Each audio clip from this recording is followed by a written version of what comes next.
저는 남편에게서 딱 한마디를 들었습니다. 정 떨어졌으면 왜 살아? 그 순간 제가 무너지는 소리를 똑똑히 들었습니다. 이 이야기를 끝까지 들으신다면 왜 제가 그토록 사랑했던 남편 곁을 떠날 수밖에 없었는지, 그리고 그 선택이 후회가 아니라 구원이었다는 걸 분명히 이해하게 되실 겁니다. 결혼 초기 남편은 다정한 사람이었습니다. 출근할 때마다 작은 메모를 남겼습니다. 오늘도 예뻐. 밥 잘 챙겨 먹어. 저는 그 메모를 서랍에 모아뒀습니다. 읽을 때마다 눈물이 났습니다. 그 시절 우리는 정말 서로를 좋아했습니다. 그런데 어느 날부터 남편이 달라졌습니다. 정확히 언제부터였는지는 모르겠습니다. 하지만 분명한 건 남편이 저를 사람으로 대하지 않기 시작했다는 겁니다. 남편의 말투가 바뀌었습니다. 표정이 바뀌었습니다. 무엇보다 눈빛이 바뀌었습니다.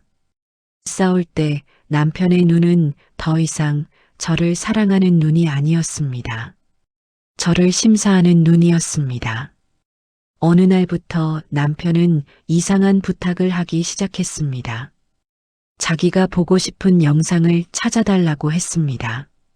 처음엔 남자들의 호기심이겠지 하고 넘겼습니다. 하지만 그 부탁은 한 번으로 끝나지 않았습니다. 점점 잦아졌습니다. 점점 구체적으로 변했습니다. 제가 거절하면 남편은 짜증을 냈습니다. 너는 왜 그것도 못 해주냐? 그리고 결정적으로 이런 말을 했습니다. 거기 나오는 사람들은 왜 이렇게 예쁜데 너는 왜 이러냐? 그 말은 제 가슴에 못처럼 박혔습니다. 저는 남편에게 아내가 아니라 평가받는 몸이 되어버렸습니다. 그때부터 저는 조금씩 작아졌습니다. 웃을 때도 조심했습니다. 옷을 고를 때도 조심했습니다. 거울을 볼 때마다 내가 부족한가 하는 생각이 들었습니다. 당시 저는 임신 중이었습니다. 마음이 더 약해져 있던 시기였습니다. 그때 받은 충격은 평생의 상처가 됐습니다. 그 일 이후 싸움이 달라졌습니다. 예전에는 다투고 나면 풀어보려 했습니다. 하지만 그때부터 남편은 싸울 때 비웃었습니다. 제 말이 끝나기도 전에 또 시작이네 하고 말했습니다. 그리고 입에 담기 어려운 욕을 했습니다. 저는 그런 욕을 남편에게서 들을 줄 몰랐습니다. 그때 깨달았습니다. 이 사람은 지금 내 마음을 지키려는 게 아니라 내 마음을 꺾어서 이기려고 하는구나. 저는 필사적으로 노력했습니다. 남편이 저를 보지 않는 것 같았습니다. 그래서 저는 점점 더 자극적인 옷을 찾기 시작했습니다. 원래 저는 여성스러운 옷을 좋아했습니다. 하지만 어느 순간부터 노출이 심한 옷을 입기 시작했습니다. 내가 이렇게 입으면 남편이 나를 좀 더 보지 않을까? 그 생각은 사랑이 아니었습니다. 살기 위한 몸부림이었습니다. 버려지지 않기 위해 제 스스로를 흔들어대는 일이었습니다. 하지만 남편은 그런 저를 더 싫어했습니다. 왜 굳이 노출을 하냐? 보기 싫다. 그러면서도 남편은 밖에서 다른 여자를 훑어봤습니다. 저는 그 모순이 더 견딜 수 없었습니다. 그러던 어느 날 결정적인 일이 벌어졌습니다.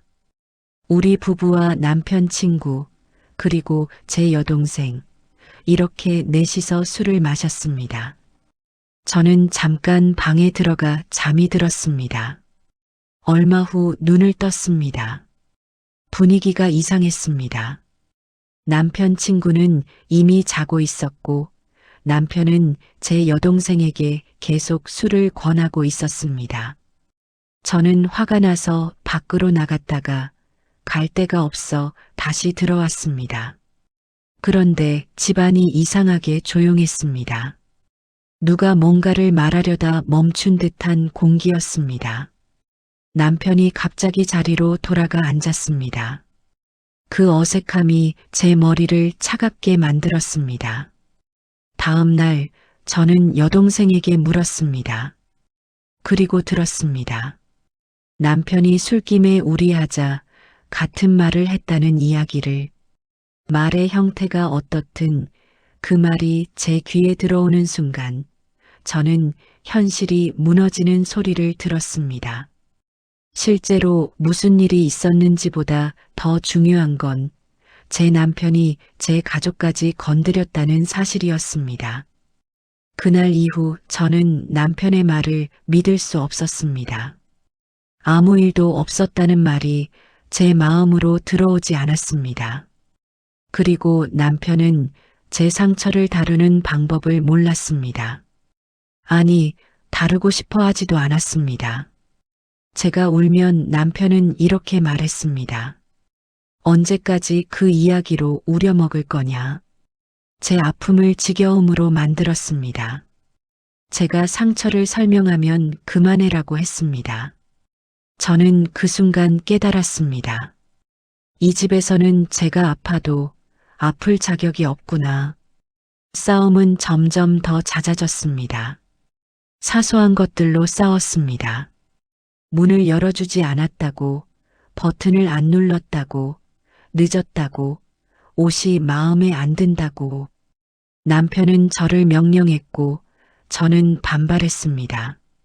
남편은 저를 소유물처럼 대했고 저는 나는 물건이 아니다라고 외쳤습니다. 그런데 이상하게 외칠수록 제가 더 초라해졌습니다.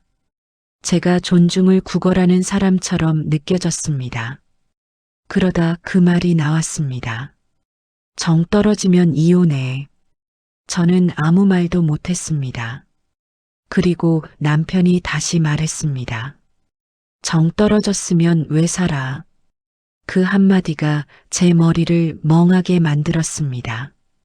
총을 맞은 것처럼 정신이 하얘졌습니다. 그 말은 너는 더 이상 내 사람이 아니다라는 선언이었습니다. 저는 그 자리에서 숨이 막혀서 제대로 울지도 못했습니다. 그날 밤 저는 혼자 앉았습니다.